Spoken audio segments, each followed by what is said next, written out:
This is the old Causey dairy, this barn right here.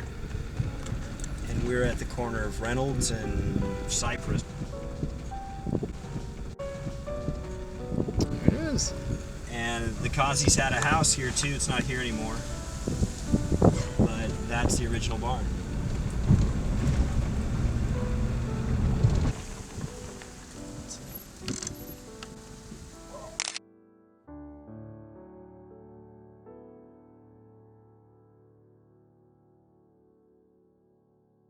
Well, the history of this barn is the history of about another 20 to 25 other barns within a 3-mile square of this area. The history of those barns is when Henry Miller started selling land. All these Italian immigrants and some Portuguese immigrants, they started buying 40 to 60 acres of land. And the first thing they did, they built barns, and they had 40, 50, 60 cows. And that's what you see in this area here. Just about every half mile, there's a barn. And that's what the history of these barns are, is when Henry Miller sold the land, why they fenced their land off, they bought their cows, and they built barns, and those barns, a lot of barns are still, I'd say there's about maybe 10 or 12 barns still standing in this area. You know, that's the history of the barns, because that's what the dairies were them days. You know, they only milked 50, 60 cows because they had to milk them by hand. You know, and the barn that your father and your father, I mean your grandpa, is still standing 2 miles down the road here. It's a guy's using it for a shop for well digging, and he's and that barn that your great grandpa had built there, and that's where they milk cows by hand. So that's why they only had 40 to 60 cows, because they didn't have machines at that time, milking machines, till 39, 38, or whenever it was, or if they even could have afforded them. So they milked them by hands. Their sons and daughters, they had the whole family out there milking cows. And that's what the history of these barns are, and that's the history of this barn's the same thing. And the previous owner that had it, why he had this land here and some other land, and he packed melons in there, and he packed corn, sweet corn, and then this guy here over here in this barn over here, that he tore it down.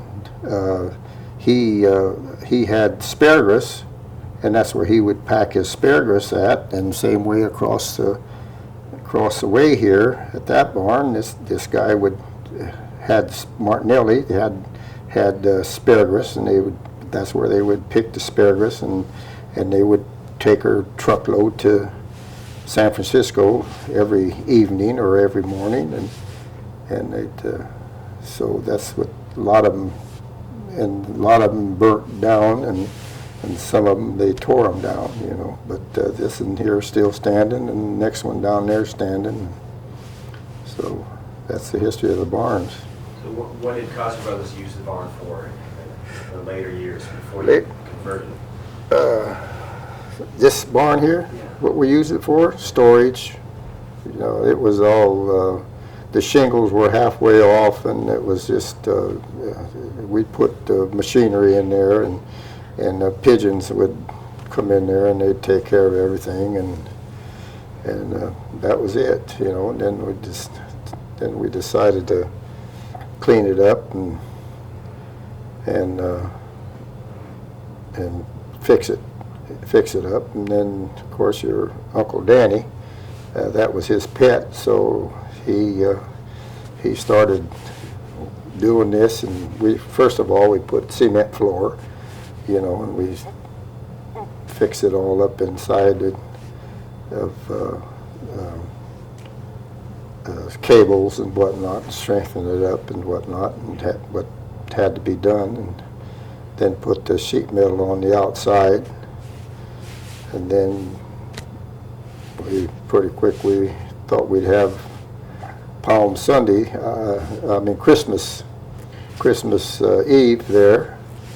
So we had Christmas Eve there, a time or two or three, you know, till it got too cold, you know, so then we had to put in heaters, you know, and then it got too hot in the summertime, so then we had to put some water coolers in there, and then pretty quick we had to put a barbecue in there, and so anyhow they got it all fixed up, and had a few parties in there and whatnot. We bought the place in 1960.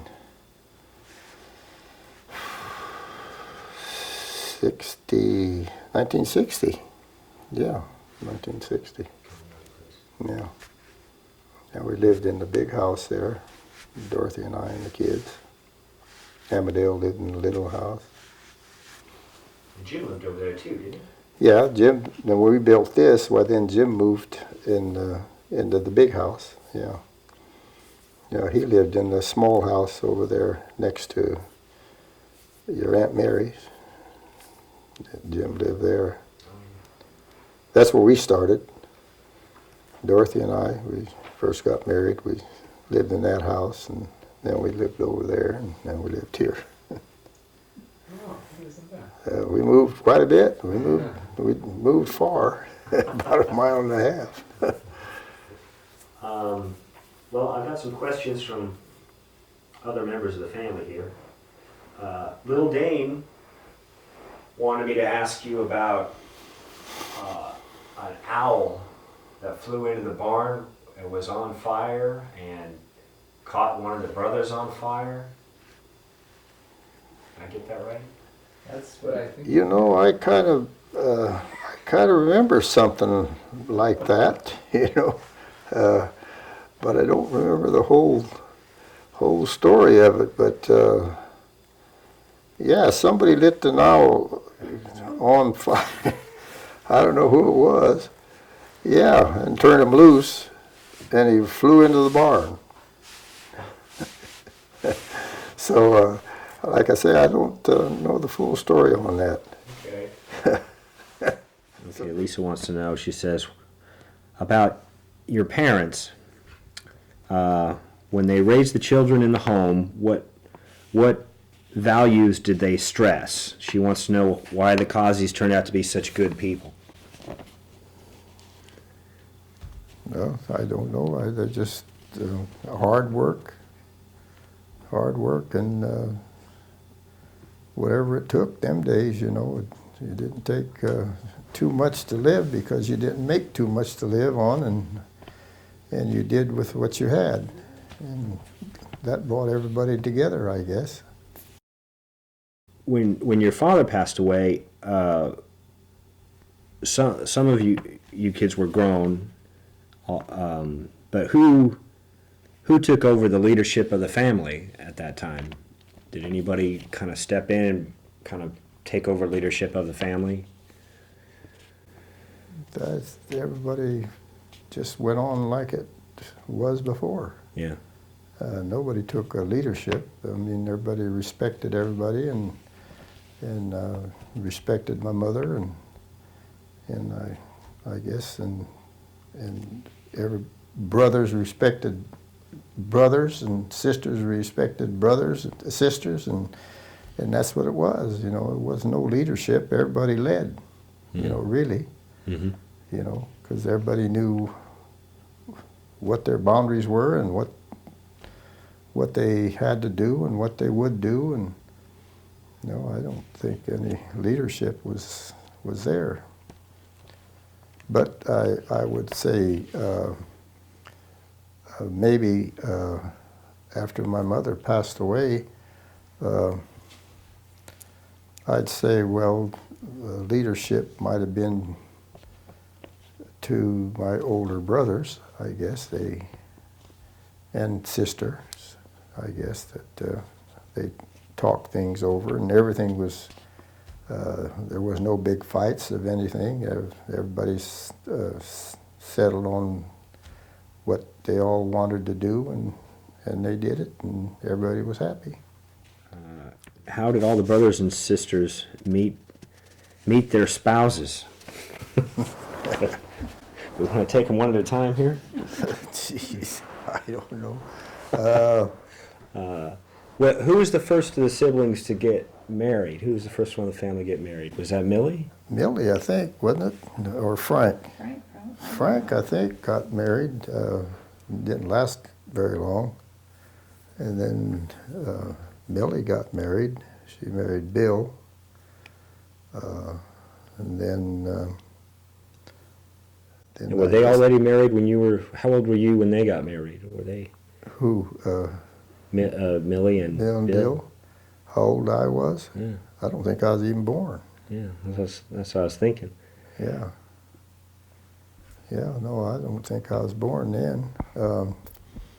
And then after that, I think Frank got married.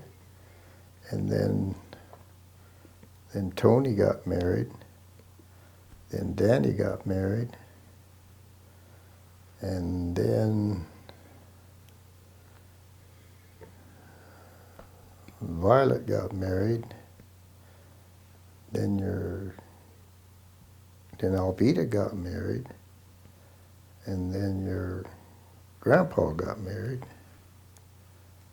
And then I got married. I guess that was it. That's down the ladder, I guess. How did you and Aunt Dorothy meet? We more or less knew each other, you know, since we were kids, really.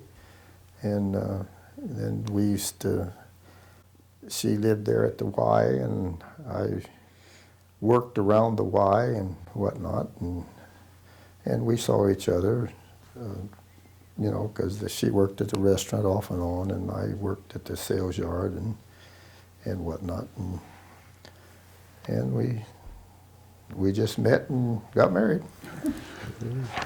That simple. I don't know what else, how else you'd explain it. There it is. Yeah. It was love at first sight. Not for her, though. For me. She wanted to look at it again.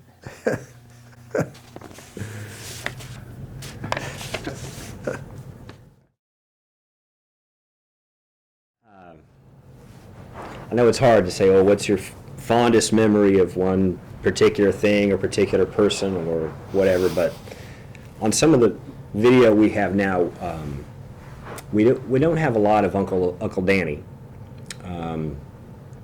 When Arlene did that video, he was already sick. Mm-hmm.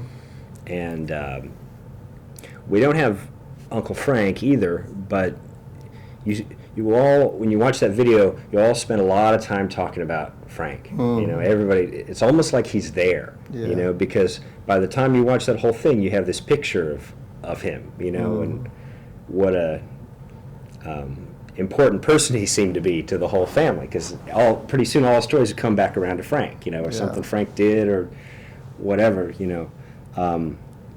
But you know, I wish that we had some video of Uncle Danny, and maybe you can share something about your brother Danny and what kind of person he was, and what you think people should know about him if they didn't know him. You know, what would you? Oh, well, he was well liked, you know, not just by family but by other people. He was sincere. He no this or that about that. He's a good businessman. Um, and he's a good brother. Um,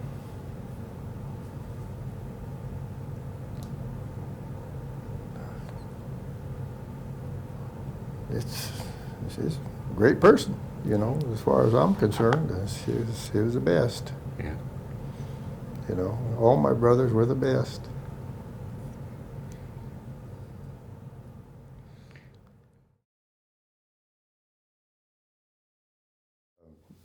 Your grandpa, uh, we were working there and run across this Indian burial ground, and they had big bowls like that, and I think he took one home, I believe, and had a bunch of other little smaller ones, and I think someone stole them all, in which they did.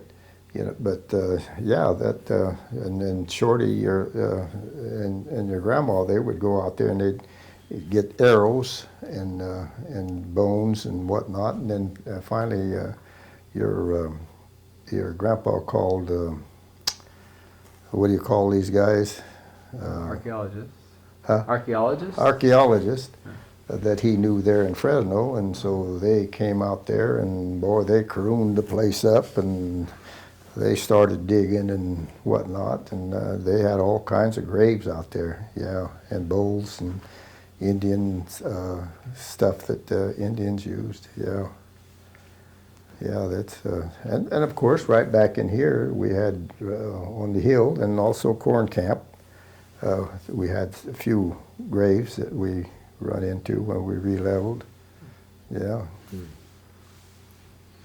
Yeah, I remember my uncle saying there was a huge Indian skeleton, you know, almost 7 foot tall, you know, that they dug up. Is that right? Yeah, well, like that. yeah. I know. I remember the one that we dug up. They were laying like this, and it had the head and the whole body there, just all the bones. Yeah. Mm.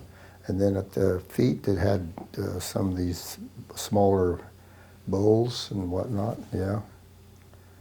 Yeah. That's when we called. That's when Danny called. There's guys to come out and look it over.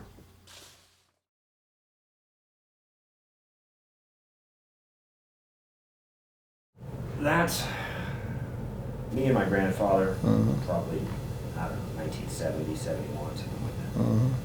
You probably recognize that tractor. Oh yeah.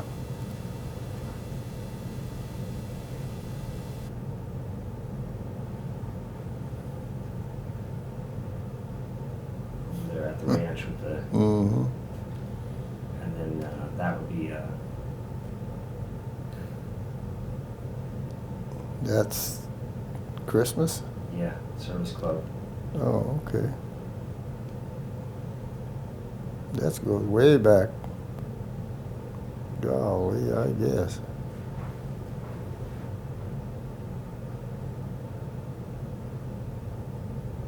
Who's that?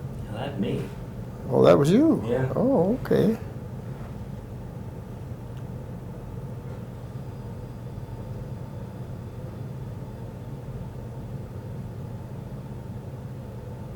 When did the family start going over to service club for Christmas? Remember, Dorothy? I think it was about 50. Probably around 54. When? 1954, yeah, more or less. 54? Yeah, that could be. Or, no, I take it back. No, 1954, you went to Tony and Dorothy's for Christmas. And then maybe it was after that, Okay. 55?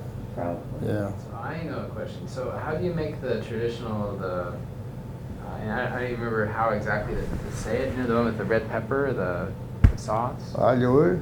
Yeah, how do you make that? How do you make it? Yeah, Olive oil and red sweet pepper and garlic. and garlic, you know, a lot of garlic. if you like a lot of garlic, you know, usually it's a lot of garlic.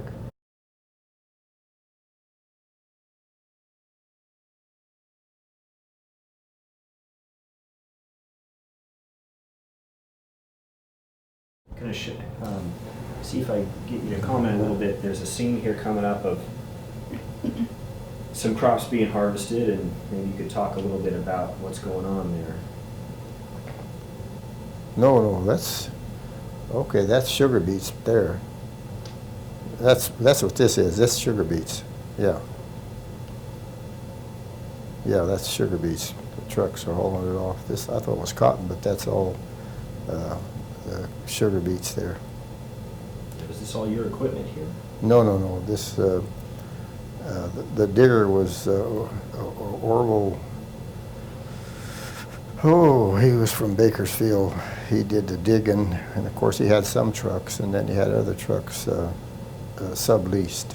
Mm-hmm. They would haul it to Mendota.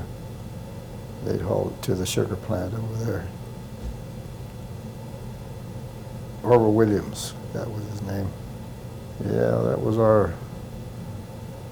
was our payday crop right there. Can you tell what part of the ranch this was on here? I'd say this is along Causey Road down here. Yeah. I see those been topped. See, that's the top of the sugar beets that you see. That's white there. Mm-hmm. They still do it the same way today? I think so, but there's not that much grown around here anymore. Not hardly any at all. There's a little on the west side, you know, and maybe some around Merced or El Nido, but no, not around here, this area, because it got a virus that took over, and there's a bunch of kids. Yeah, it's probably Dane and Stacy and me and Lisa. Yeah. There's, yeah, so this is probably 1973, 74. yeah, probably so, yeah. That Gilardi bunch, God bless. Look at all them little kids. Dorothy, you sure don't want to see this? No, I'm good, thank you. That's, Yeah, Danny and Mary. yeah, that was a anniversary party they had out. Oh, Is that Spanish? Yeah. that's sponges, yeah. I remember a lot. Oh, I remember one. Like when there was always weddings. I remember always going to weddings, and there would always be, everybody would show up.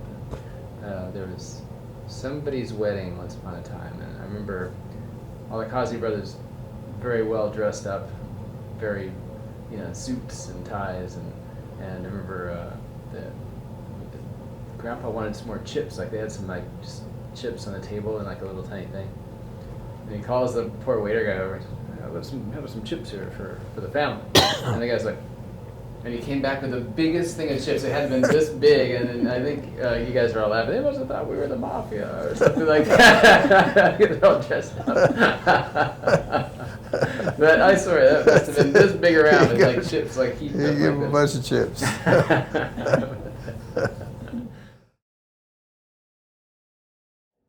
What was it, that barge? Not what'd you call that? Landing craft? Yeah, landing craft. What you Yeah. call this.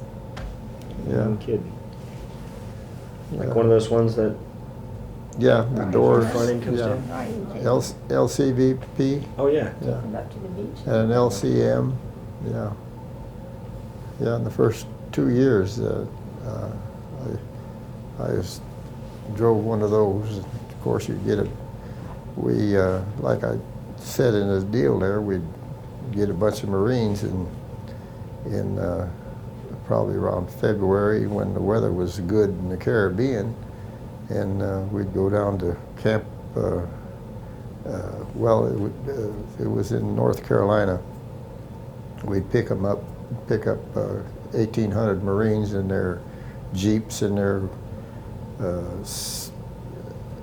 all the equipment they had, Mm-hmm. and we'd go down to there'd be five ships that would do that. They would go down to the Caribbean, and this island they called Vegas Island at that time. Now it's shut down because the Puerto Ricans didn't want it anymore, because that's where they played war games. Mm-hmm.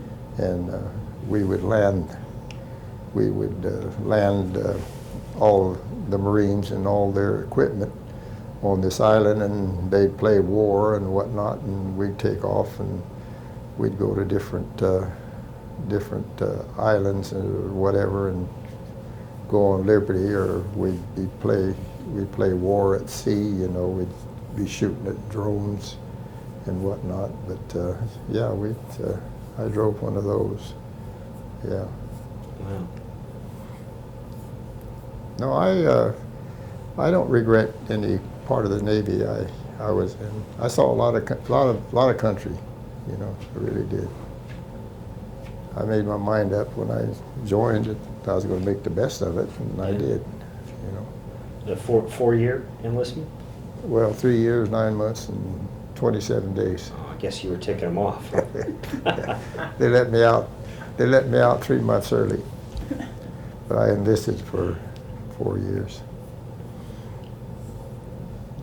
Was it hard to go from growing up, you know, inland, and then going like on a ship a bit? And No, it wasn't all that bad. I didn't. I thought maybe at first I'd get seasick, and I never did get seasick. You know, so you spend sometimes about a month at sea and whatnot, you know, but we always came into a port someplace, you know. But like I say, I got to see a lot of country. Yeah. Was there anyone else in the Navy with you who was from this area? When we went in, there was about 7 of us that went in together. Mm-hmm. from Dos Palos. But did you end up serving together on the same? Got out of boot camp. It was myself and another person that from Dos Palos that got on this one ship, and the rest of them, they went different category. Some went into the Air Force, and some went to that stayed on land and whatnot, you know, and some that went on to different ships. Yeah. Yeah, I remember now I was going to ask you about when my grandfather was in the service in World War II. Do you recall getting letters home from him and stuff? Oh, yeah. I remember him getting letters, yeah. Yeah, he was pretty loyal writing. He'd always get a letter at least once, sometimes twice a week. Yeah. Yeah, he wrote letters. Yeah, I found there were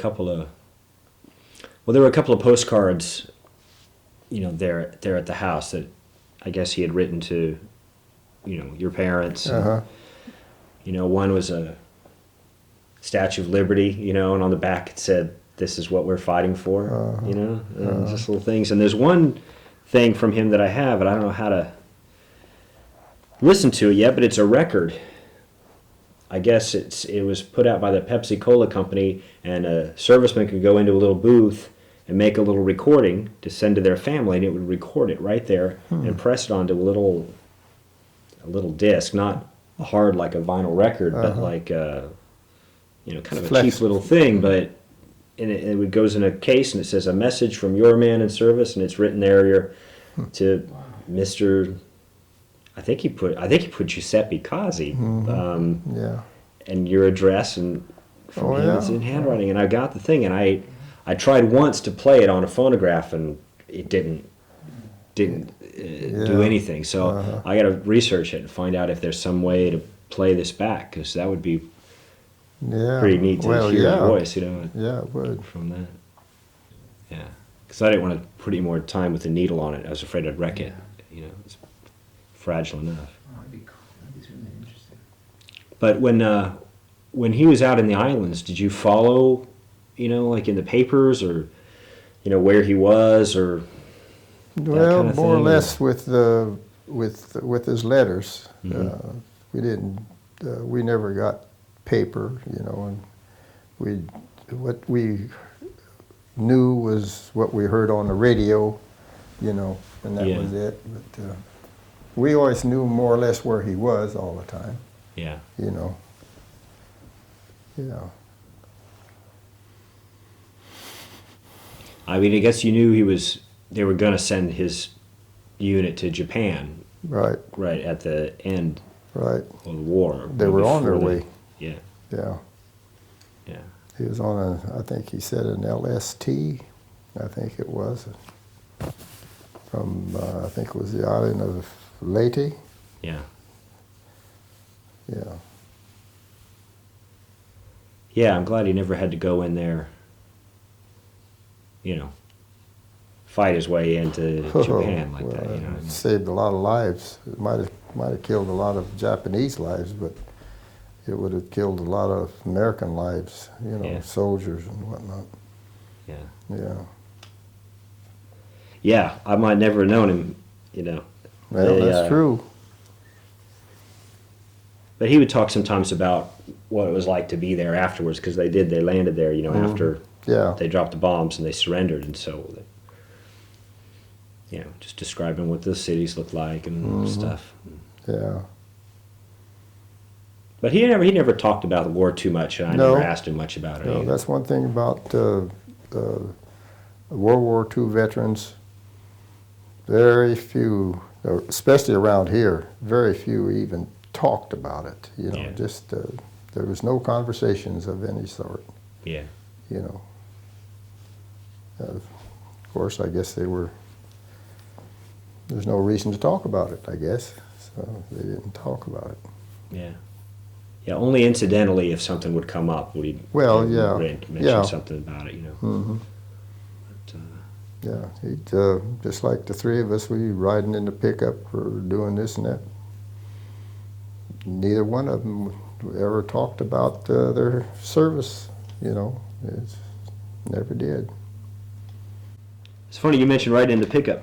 That's some of my earliest memories. Riding in the pickup with the Causey brothers on the way to the Y On the way to the in the Y. morning. Because Coffee shop. whenever I was out of school, I'd be over here. You know, Yeah. summertime or vacation, whatever. So, you know, you get up and, you know, it'd be dark outside. Grandpa would have the coffee on, you know, and go out to the shop, you know, just as the sun's coming up, you know, and then Larry would pull up with all his guys, you know, and pick up, and everybody get out to do what they needed to do. I don't know what was going on, you know. Everybody had stuff to do. They'd all go off to do what they're going to do. And I get in the pickup with the Cozzi brothers, and we drive out to the Y and stop at the cafe. Cafe. Well, later it was Uncle Tony's, but before that there was Yeah. another cafe. Yeah, I was there at the Signal Cafe, which is down at the Y. Yeah. Yeah. You know, go there, I'd get my soda or whatever it was, and, you know, that was great. All the farmers would come in, everybody sit down, and I didn't know what we were all talking about. You know, I think we're going to plant next week, or, we might wait till next week or something. You know, I don't know. Yeah. But that was just great, you know. I remember a lot of kidding around, like, you know, I mean, it was talk, but I remember there was a lot of like paper wrappers thrown Yeah, into the yeah, coffee. Yeah. Yeah. And then in the afternoon, I go out all day and I'll go play in the field, right? And then it'd be time to go to the coffee shop again. And Grandpa would, well, if he drove, he'd back the pickup up onto the canal bank so that the dog, Nicky, could You know? get in the back of the pickup. You know, when the dog got old and couldn't jump up on the Yeah. pickup, you know? And then and go right in there and talk to all the farmers again, and then you guys would go to this grocery store. You all pull out your list that your wives made of what to pick up from the store. I'd run across the street and get a comic book and come back and you know, that was a day. Yeah. That was fun. I learned a lot from the three of you. Well, you know? that's good. You got a lot of memories there. That's good. Yeah, white pickup truck. Yeah, we used to have Studebaker pickups. You don't remember that? I think that was before you guys' time. Yeah, that's all we drove. We were the only people around that had a Studebaker pickup. You know, we had a Studebaker pickup, and then we thought we'd buy Ford, you know, so we bought 2 Ford pickups. And the good thing we bought 2 because we always had one that we used to tow the other one back into the shop. We just never had no luck at all with those Ford pickups. And so then we went to Chevrolets after that. And white pickups, white Chevrolet pickups. With the blue interior? Blue interior, I guess, or green or whatever it was. Yeah, those were great. My mom tells the story of going into class one day at Dos Palace, and her teacher's there. Says, "Oh, Linda, I saw the Cozzi brothers driving into town today to swing the election." It was on election day. You guys all ride together in the same pickup, you know? Yeah. Yeah, everybody knew the Causey brothers. No matter where we go, we met a car. We'd all three leave. That's right. Who's that? Hell, who gives a shit? You know, just wave. Well, to this day, my sister still teaches her kids when they're riding in the car. She says, "Give them a grandpa." You know, Yeah. after Grandpa Shorty, you know, goes like that to whoever's driving by, you know. Yeah, that's right. We used to think he just knew everybody, you know, and Well, all those people. He must have known them all for years. And he was just a nice guy. Well, you know, years ago, we did. You know, you knew of them or you knew the people. But, you know, then it got to where you didn't know anybody, you know. And just about every car you met, you know, you'd wave hello or they'd wave at you and you'd wave. And, you know, and who was that? Well, yeah, that's so-and-so. Well, who was that? I don't know who that was. You know, you just wave, everybody waved at wave, you know. And then it got to where some people would even wave at you, you know. Then pretty quick, why, the waving kind of stopped a little bit. I still wave, you know, especially down this road here. If I meet, you know, I just wave. Yeah. Dorothy says, "Who's that?" I said, "I don't know." But there used to be all 3 hands you'd go up, you know.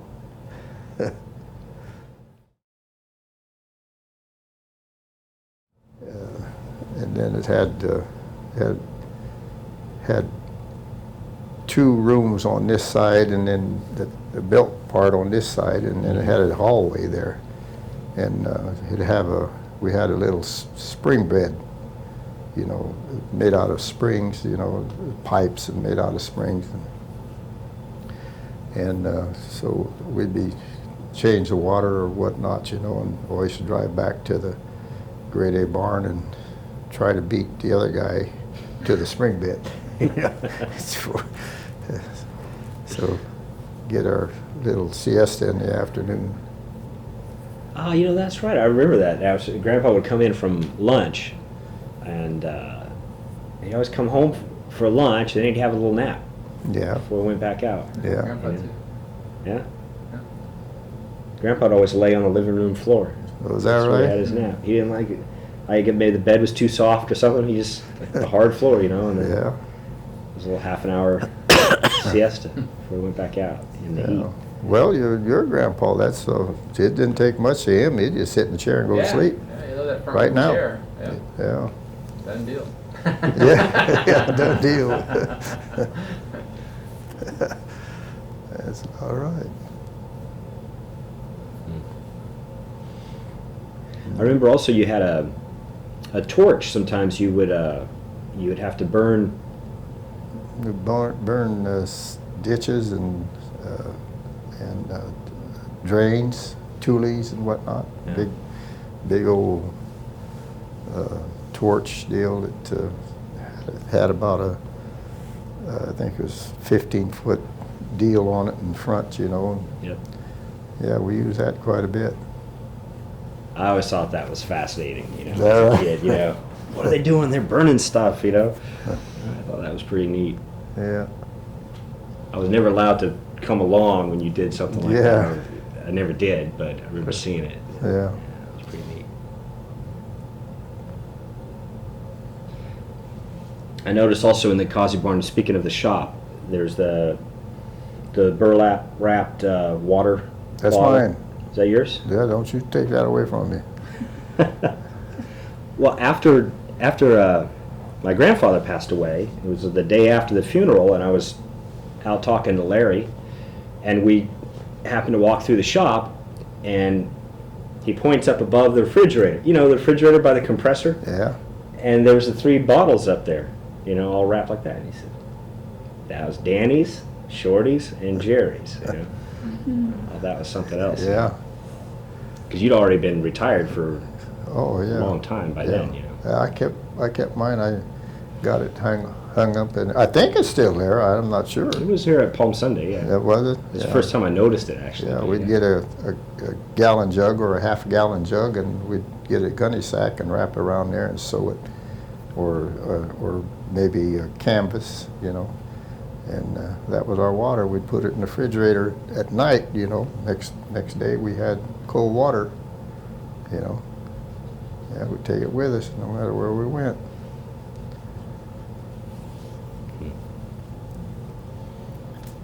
Do you remember the time my grandfather got stung by a bee? Sure do. Yeah, he was there at the corn camp over there on the tractor. And I happened to be at the shop.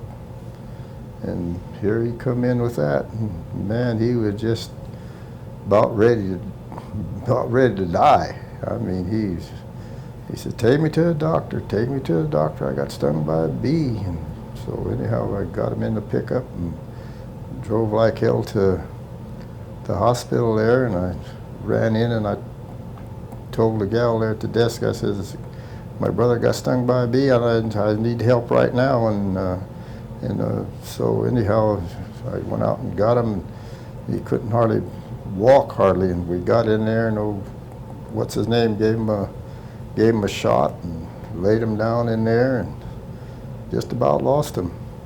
Yeah, he was in bad shape. I guess he stopped the bus driver or the school bus, and the guy wouldn't take him to the shop because, you know, school, you know, I guess he wasn't supposed to pick up strangers or whatever.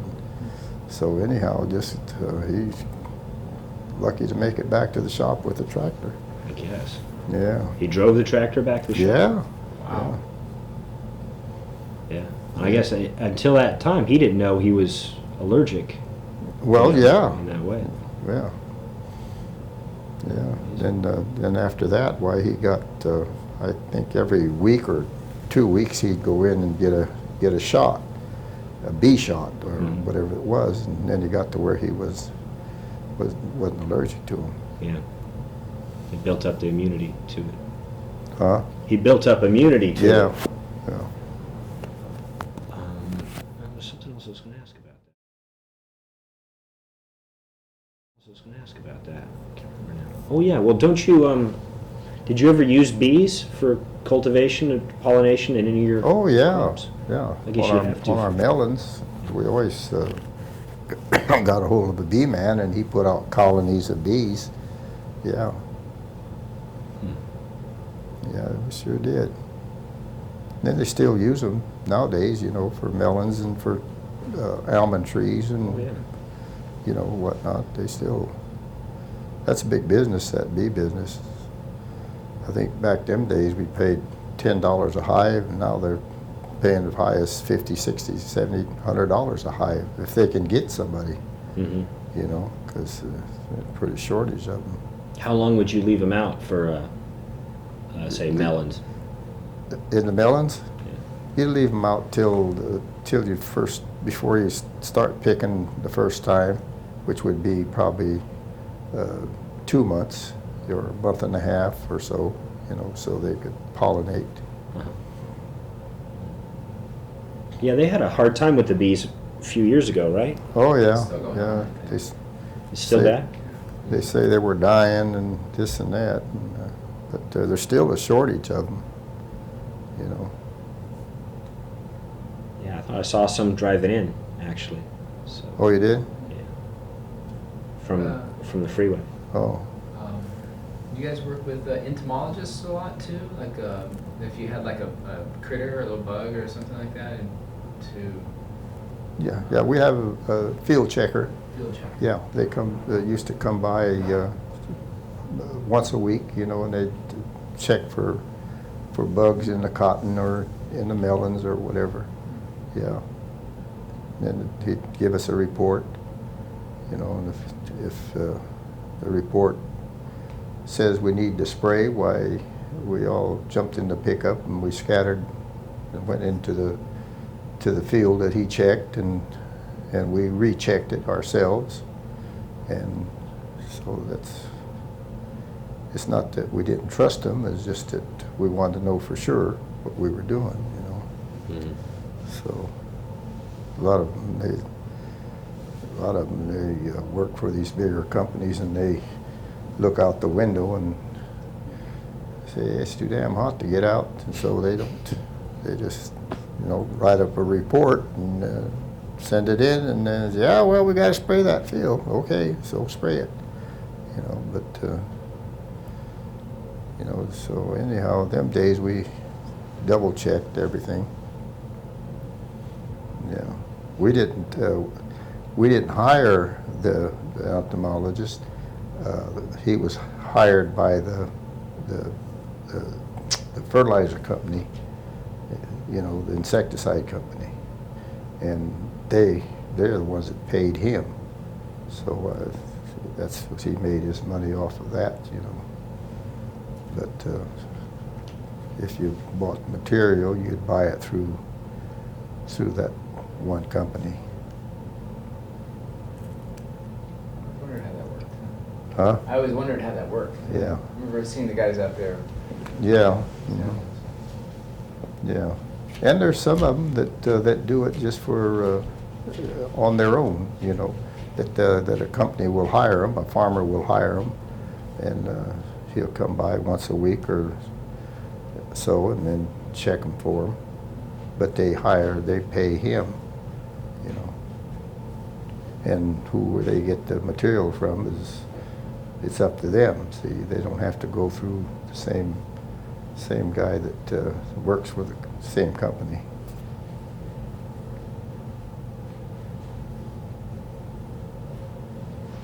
Other farmers around you, like Cipriani and Carlucci's, and they were all kind of family friends, right? I mean, all those families did they all immigrate at the same time? More or less, yeah. Carlucci's, the Cipriani, they live right here at the corner over here. They've been there all our lives, and the Carlucci's, of course, they lived just about a mile from us here years and years ago, and of course they moved to Los Banos, and kind of close friends with them, you know. Yeah. Was there ever like a sense of competition among the different farmers? Like, oh, we gotta beat them, you know, we gotta do better than them, or? No, not really, I don't think. No, not really. No, just you tried to outproduce them. Well, that's what I mean. You know, you tried your best, you know, you just, but I don't, well, I guess there was a little competition, I guess. Friendly competition. Something you had to have bragging rights about something, you know, so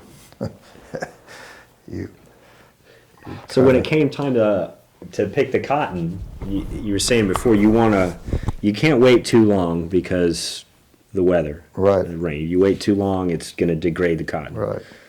But you want to wait long as you can, right? Yeah. So that's kind of a tricky Oh yeah. balance. Yeah. You know, it's a gamble. Mm-hmm. Right? Yeah. Yeah, that's right. That's right. You still had to know the right stuff to use and when to use it, you know. But you didn't have to go to the county or whatnot, and them tell you what you can use or when to use it, you know. And them days, the only thing you really had to be concerned about, which a lot of farmers, most farmers were, is your spraying.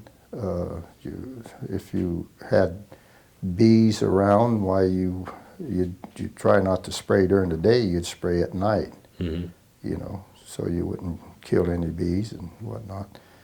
But, you know, nowadays, just a lot of paperwork. Yeah.